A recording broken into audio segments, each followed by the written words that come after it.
As soon as I exit, I look around. It doesn't look or smell any better out here. Of course, Ashon wouldn't tell us where we were. It's probably for the best anyway. Who knew how Max could be trying to track us? I turn a few corners before running into Kyla. Hey Devin, so nice to see you're okay. I was worried sick for a while there. I'm assuming Asheron told you everything? You know, I was starting to doubt him, but it turns out he knows what he's doing. Sis was definitely acting odd.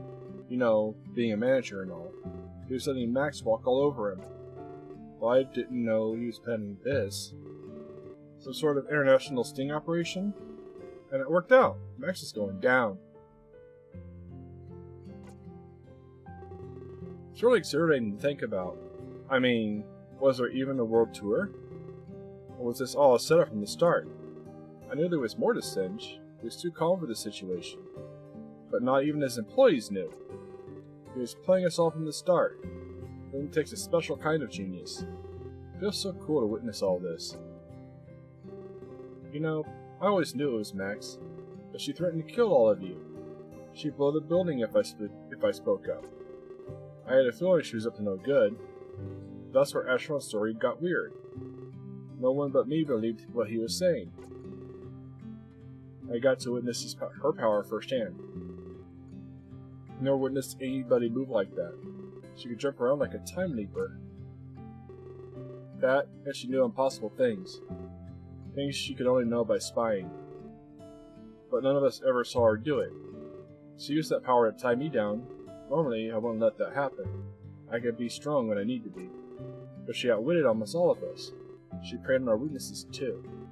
I'm glad she'll be behind bars. Well, Asheron must have told them all a lot. But it makes sense that others wouldn't believe it. The assumption that someone can control time is crazy. Simply enough to simply laugh away unless you've experienced it. I heard what she said on the speaker too. She said you were saving worlds? That's where I consider myself confused. This is clearly above me. I could swear I'm an enemy right now. But I better not get involved any further.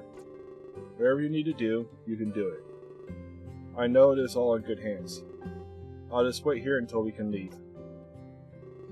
It's probably for the best. I wonder how long we'll be here, though.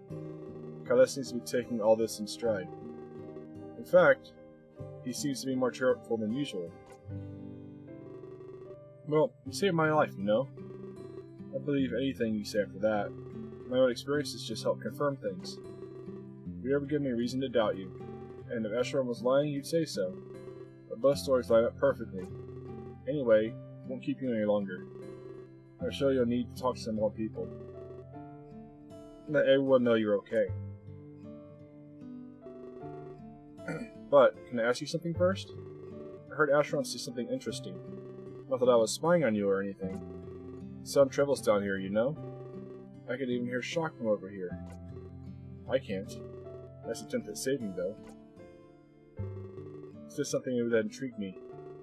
He mentioned bringing people back. Something about his dead sister. He's a really serious guy, isn't he? He wouldn't make something up like that up. Is there really a way to bring people back? You don't have to go into detail either. Just let me know if it's possible. I feel like Asheron wouldn't make that up. It's true, Asheron was a very serious guy. I tell Kyla that it seems like a possibility. A lot of things are still up in the air. But there are people that I want to bring back too. So there's a chance that it's possible? I wasn't just hearing things then. Can you promise me something, Devin? Please, bring back Rook. Even if there's just a tiny chance. I can't live knowing what it was at his expense. I feel like I'm his living tombstone. I can't just walk around acting all normal. It's eating away at me from the inside. But bring him back, Devin. He didn't deserve to die for no reason. If it was anyone, it should have been me. I'll do my best to bring him back. Of course I'd bring Rook back. It was one of the first things I'd do. There were lots of unknown variables at play. But he has my word. If it's possible, I'll do it. Thank you so much. I know it seems really far-fetched. In fact, this whole situation does. Maybe that's why I believe it so easily. There's a chance for us to correct mistakes. Anybody who would spend belief for that. But deserves to be alive, not me. I wish I could just go back in time. If you knew the truth. What do you mean by that? I'm sorry, my button stuck. He rubs his arm nervously as he looks at the floor. I don't know. I haven't really been honest. It's not like a big deal or anything. Well, Max made it out to be one. It started to get to me after that. She said you'd all hate me for lying. But it doesn't really affect you at all. It's something really personal. That's why I didn't tell anybody. I wanted to, but Max made it worse. Then I thought to myself, why should I believe anything she says? She probably just wanted to scare us all. You know, it's definitely true. I don't think Max was the leading authority on morality. Kinda had the right idea, needed to shake it off. I don't think you'd hate me for lying. In fact, I think you'd understand. We all handle grief in our own little way. Kyla was grieving? Yeah, but I should probably tell you. I may not get another chance, you know? I have no idea when we'll get out of here. And I kinda trust you more than anyone else. Us contest winners have to stick together. And I'd have your back anytime you needed it.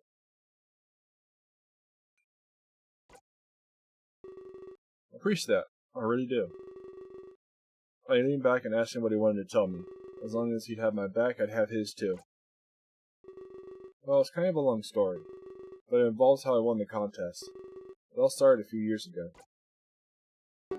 You see, I kind of have a brother. He used to be my best friend. We were inseparable, no matter what. Some people say we were twins like that. He was older than me, but by minutes. Our parents would always confuse us. All those twin cliches, they're real.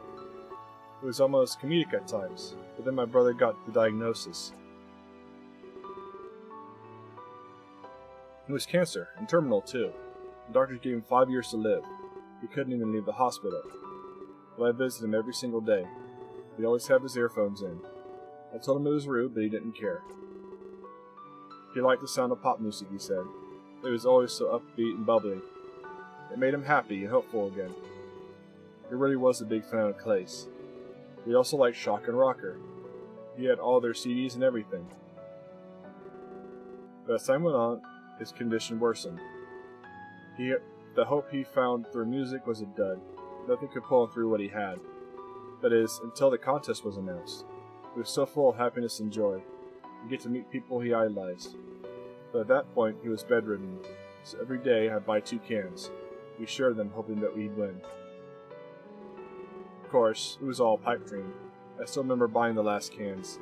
I went to see him, and his room was empty. I wasn't stupid, you know. I knew exactly what that meant. He passed away. My brother was gone. And that's where I've been dishonest. And this is where what I've kept from all of you. My brother, his name was Kyla. That's right, I've been lying all along. My real name is Eddie. I'm sorry. Wait, what? This isn't the real Kyla? Let me see.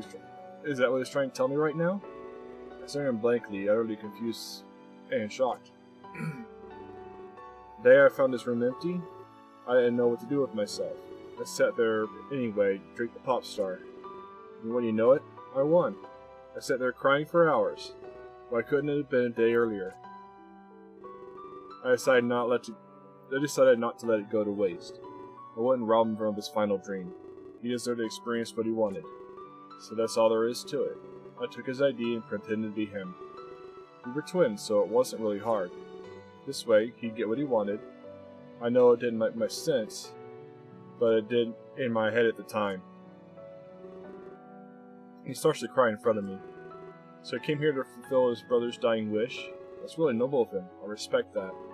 But I'm still taken aback by his true identity. There's more to it, you know. Initially, the hospital hid it from me, but I found out that he took his own life. But everybody can stay strong with cancer. There's so many stories of people winning. It makes you forget that they can give up. It turned out, he lost all his hope. He thought we'd never win the contest. And you never guessed why. He looks away from me, like he's scared to continue. It's because you found the first can. He felt like his odds were getting worse, until he felt like he didn't stand a chance. Wait, I was responsible for Kaida's suicide? He gave up hope because I found the first can? I almost can't believe what I'm hearing right now. You know, I really hate Tokyo. I hate maid cafes, I hate everything. And most of all, I can't stand Clay's. His music reminds me of my brother. The smile he had when he listened to it. The smile that I'll never see again. And it really is because of you. He clenches his fist, trembles angrily. There's really nothing I can do. My brother doesn't have room for hate. It's not in his nature to hold a grudge. So it's not fair to lash out on you. If I'm being him, I have to play the part. That's why I've been so overly friendly. Everything about Japan would excite him, so I tried to act that way too. This was for him, not for me. I was constantly conflicted. Should I be kind to you like he would, or should I be mad like I would? I guess it's pretty obvious what I chose, and I'm going to continue doing it. I'll be your friend, for his sake. When we drank the Pop Star together, he'd always talk about potential winners, people he'd like to spend the tour with, and he said they'd be great friends. In fact, he said they'd keep in touch. A tour like this makes people bond. But, look at how it turned out. Maybe it's better that he wasn't here. He wanted happiness, not this mess. But that's the truth. I hate almost everything about this tour, and I hated it all before it all went to hell. But I've been doing this all for Kyla, because that's what he would have wanted. There wasn't room for what I want. Except, there is one little thing. Something you can do, and I'd forgive you. If you're open to hearing it, that is. I nod, almost instinctively. I still can't believe the weird situation I'm in. He holds me responsible for Kanda's death, but at the same time he's pretending to be him. I can't imagine being in this situation, staring at someone you hate, being their friend, doing things you hate but pretending to love them, all in the name of his lost brother. It's not just Rook you should bring back. You're going to bring back Kyla too, and I'll forgive you for everything. He'll be able to live his dream, and he'll be able to befriend you too. And he'll see Tokyo like he's always wanted. He'll get what you took from him. This is a demand, not a request. He gives me a piercing gaze, and I nod. If it was all within my power, I'd do it. Yes, my word that I'll bring Kyla back. Good, and we're going to karaoke. That was one of his favorite things. He walks away, displaying both sorrow and anger. I'd be more confused if it didn't make sense, but for some reason, it seems believable. Like I always knew something was off about Kyla. I can hear his voice talking down the hallway. He's still talking to me, but from afar. Almost like he didn't want to say this to my face. If you bring him back, I'll be so happy. And in the end, I really will like you. You give me what I've always wanted. A chance to see him smile again. I hear their footsteps continue down the hallway, and after a few moments they fade into silence. I can't believe he was hiding all this information, so I guess it's a good thing he finally found the courage. This was just the beginning. I had to let everyone know I was okay. With that, I walk further down the tunnel. My mind wonders who I might run into next.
Oops. I accidentally left the bike off. Sorry. I better not tell Shock that I believe him. If he knew I shied with Eshron, he'd be angry, and that was something he'd be really good at. I decided to change the subject to avoid any drama. Perhaps he could tell me a little about himself. Ever since we met, he'd been caught up in the moment. No relaxation and breathing room would help him. If anything, it would help the time go by faster. Sorry, no can do. I'm not a big fan of talking about myself. If you couldn't tell, bad luck follows me. I prefer to keep people at a distance. For example, I'll use rocker in place. People close to me don't end up so well. Happened a lot in my past, you know. But I thought it was just superstition. Then I let it get close and look. They're both dead, just like that. So I'm going to have to deny your request. It'll start you on a pretty bad path. He crossed his arm and stared at me. Does he think he's responsible for what happened? There isn't some grand plan behind this. It's nothing like Ashron was saying. We got killed, and that's it. So if you excuse me, I'm going. I don't want the same to happen to you. One of the perks of being my friend. Besides, I need to find some food. Something tells me we're staying here. It's not in my interest to starve to death. He walks away, back in the direction I came. I haven't seen someone quite so pessimistic before. After all, he went through quite a lot lately. He lost 2 people he held most dear.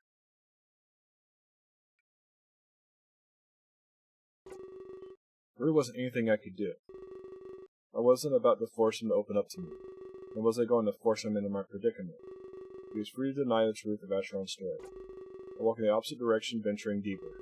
I still had to let everyone know I was okay. I ventured down a long corridor, wondering who's...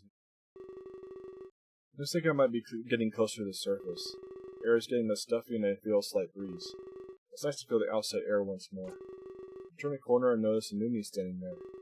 He's running on a green wall with some chalk. I looked closer, he's doing math. The same equation that saved our lives.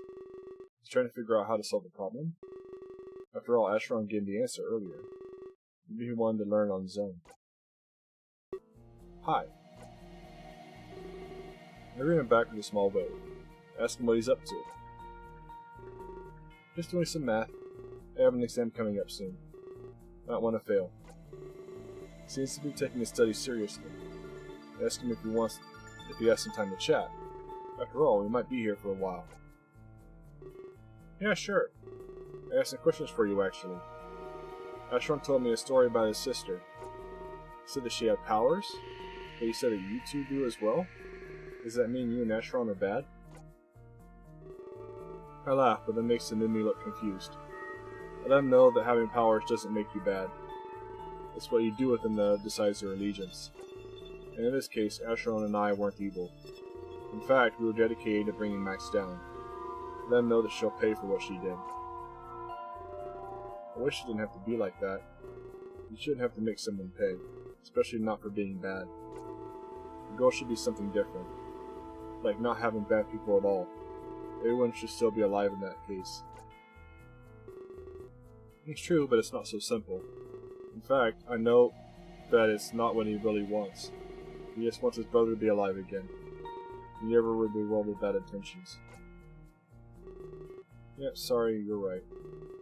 We always had so much fun together, but now I get sent to another home. I really wish I could stay with the tour. It was finally starting to feel like home. I mean, a real one, with a real family. If only Bro was given the same powers. He's all about saving people, you know? Just like he saved me a few years ago. What do you mean by get sent to another home? And for that matter, how did Clay save him? Ask him what he meant by that out of curiosity. He puts a piece of chalk on his pocket. Ooh. I'm still nervous or hesitant. I promised I would never tell anybody this. Even Sins said I never could. But I think I can trust you, Devin. We've been through a lot, haven't we? And we haven't known each other long. I really wish you could have met Bro. Me and Clace had a lot in common. Maybe that's why we get along so well. We both lost our parents when we were young. He had an important life ahead of him. He got caught up in fame and success, so he didn't have the trouble that I did. When my parents died, I was put in a home. I didn't really have any other family, but I think they rushed to put me there. It was like they wanted to get rid of me. They didn't care who looked after me. My foster parents were really rude to me. There must have been a lot of kids like me. It's like they have to move fast. The government doesn't care about quality. My foster parents ended up getting divorced. I don't think my foster father was happy. He started to take his anger out on me. I had a bunch of old pictures I loved. Pictures of me and my real parents. I even had letters from them too. I didn't develop as fast as I should have, so we practiced writing a lot. We had to learn how to do all the letters. I came home from a walk one night and saw my foster father tearing them apart. "You have to move on," he said to me, but I think he was talking to himself. He must have missed my foster mom. That's the night he got really angry. He started to hit me a lot. He kept telling me it was my fault. I got between him and his wife. But I knew that wasn't true. They signed up for this program. They knew what they were getting into. That's remarkably extreme. I'm so sorry that he had to go through that. Some people just aren't fit to be parents. I sat with him, telling him that he did nothing wrong. I ran from him and hid inside a closet. I took his phone and called the police. They came and helped me immediately. They said they'd find me another home. But I was really scared, so I ran away. I didn't want more parents like that. I wanted my real parents back. I took a photo with me when I ran. It was ripped in half, but it's still fixable. I remember finding myself in a back alley. I was hugging the photo and crying. I cried so much that I could barely see. Eventually someone found me. He asked if I was okay. I said I was, but I was lying. It's the first time I met Bro. He asked me what was wrong. I thought that maybe I was lost. I guess I was, to be honest. But that's not why I was crying. I told him everything that happened. It seemed like he didn't believe me. But it's just because he was shocked. He told me that he knew what I was going through. He lost his parents at a young age, too. And he'd been moving around the world. He didn't have a real home either. I showed him a picture of my parents. He took one half and just stared at it. Before I knew it, he was crying too. We cried in the alley for a long time. It was like we both had the same wound. I started to hear booing from somewhere. That's when he told me he was a singer. He missed his show just to talk with me. They were booing since he wasn't there. So he canceled an entire concert just to help a newbie? I don't know if that's noble or irresponsible. Either way, leaving a newbie alone would have been bad. It seems like they bonded over childhood tragedies. I heard his music before on the radio, but I didn't know what he looked like. I was surprised when he told me who he was. Those people were always so happy. They have lots of fans and money. You don't ever have a picture of them crying. I never really saw him cry since. So it must have been a really rare thing.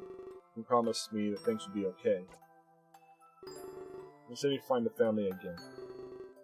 Sometimes you just have to wait. He told me all about his new family. He toured the world with awesome people. They all looked out for one another. That was exactly what I wanted in my life. I deserved better than what I had. It wasn't my fault when my parents died. Why should I have to suffer for it? I was stupid and asked him to bring me. I wanted to have family like that.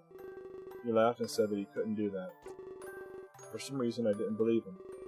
When he left the alley, I followed him. It was dark and I didn't want to be alone. He said he'd watch me until morning, but then he'd have to bring me somewhere. He was on tour and had to get going. That's the night I met Singe. He was so mad at Clace. He guessed his entire audience. Since that Clace was just starting out, he couldn't afford publicity like this. He needed a really good excuse. So Clace told him everything. How we met in the alley, how he needed help, even how we ended up crying together. The excuse was good enough for Singe, but the audience needed a reason. They deserved to know what happened. I mean, they paid to see Clace after all. They'd be mad if I wasted my money. especially if I had no idea why. They said he'd be open, tell me exactly what happened, plus it'd come off as good PR. Something to help an orphan boy? It doesn't get any nicer than that. I remember them getting to a big fight. Shins thought it wouldn't be good enough. Grace would have to do something more. That's when he decided to take me along, but it seemed really weird to me. Was I just an excuse for the audience? Because just a moment ago he said no. I was both grateful and confused. Couldn't be worse than my last home. That's why I said he liked saving others. I don't know where I'd be otherwise. Maybe another home getting hit again. Those government programs don't even care. You're just a tiny number. You're just a number they want to lower. They'll put you almost anywhere they can. So I guess Bro adopted me.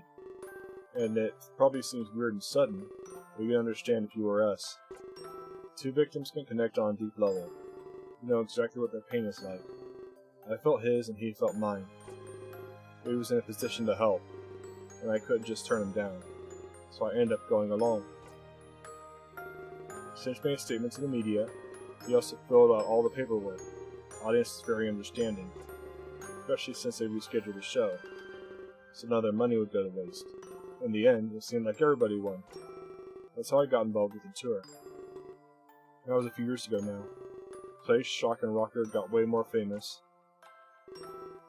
It does make a lot of sense.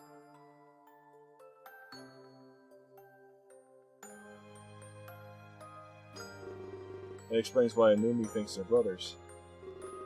But I have to agree, that was a little odd. That's a big life change for just one night. I can't begin to assume what they felt.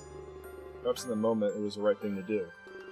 The world is full of birth stories like that. It only mattered what everybody was happy with in the end.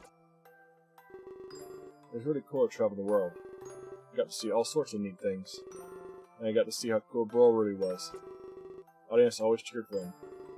As soon as he stepped on the stage, I wanted to be like that one day too. I looked up to him, he taught me so much. He even helped me get homeschooling done. I saw to graduate like everyone else. But I had a big happy family, just like I always wanted. Well, except Senjin Mad. He laughs softly and I do as well. Robin taught me how to write properly. I was finally at the level I should have been. So I started writing letters to my parents. I knew that I'd never get them, but it made me feel happier either way. Like I was actually talking to them. I remade the letters my foster dad ruined. This time they were perfect, just like my parents would have wanted. And I taped the ripped picture together. I keep it framed on my bed all the time. I say goodnight to them in heaven. They said I'd always said that I'd see them again. But I can look forward to seeing him too. One day, there'll be one happy family up there. Until then, I'll write to him as well. He walks away and goes back to the wall. He resumes his math after pointing at the chalk. So that's the story of how they all got together, and I guess how they got pulled apart. He told me he was studying, but he definitely wasn't. I saw the equation and I knew what he was doing. But I wasn't about to call him out on his bluff. Especially not after he opened it up to me like that. So I wish him good luck as I start to leave. I look at time on my phone, almost midnight. The battle for the Ark would soon come to a close. Not only that, I walked back the way I came. Must have talked to everyone here by now. Ashram mentioned Gaz and Singe were elsewhere. I hope they were okay, since times were tough. Speaking of tough times, something catches my eye. There's a chalk drawing on the wall beside me. There's a picture of Numi and Clace holding hands. The text underneath reads, "I miss you, bro." The last thing I see before I leave him behind.